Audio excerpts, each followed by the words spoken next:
દર્શક મિત્રો, ડેલી બોડેલી ન્યૂઝમાં આપનું સ્વાગત કરું છું. મયુદ્દીન ખત્રી. દર્શક મિત્રો, સંખેડા ખાતે મુસ્લિમ સમાજની ન્યાયની માંગણી સાથે સંખેડા પોલીસ સ્ટેશન ખાતે પહોંચ્યા હતા. જી હા દર્શક મિત્રો, સંખેડા તાલુકામાં તારીખ 17/7/2025ના રોજ નાગરવાડા ખાતેથી ઉચ્ચ નદીમાં મુસ્લિમ સમાજના ઇમરાનભાઈ સલીમભાઈ મંસૂરીનો મૃતદેહ મળી આવ્યો હતો. ત્યારે મૃતકના માતા પિતા એક શંકા વ્યક્ત કરી હતી કે તેમના પુત્રની કોઈકે હત્યા કરી લાશને નદીમાં ફેંકવામાં આવી છે.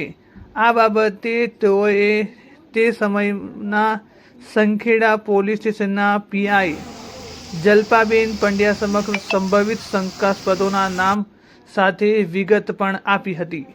પરંતુ 40 દિવસ વીતી ગયા છતાં આજ દિન સુધી કોઈ ચોક્કસ માહિતી બહાર આવી નથી, જેના કારણે આજરોજ સંખેડા કસ્બાના મૃતકના માતા પિતા, કુટુંબીજનો તથા આશરે 50 જેટલા મુસ્લિમ સમાજના લોકો સંખેડા પોલીસ સ્ટેશન ખાતે ભેગા થઈને નવા પીઆઈ BS ચૌહાણ સાથે ન્યાયની માંગણી સાથે પહોંચ્યા હતા.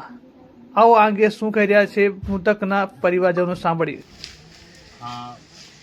હું મરનાર મારા મામાનો છોકરો છું. આજે અમે અહીં સંખેડા પોલીસ સ્ટેશનમાં રજૂઆત કરવા આવ્યા છીએ.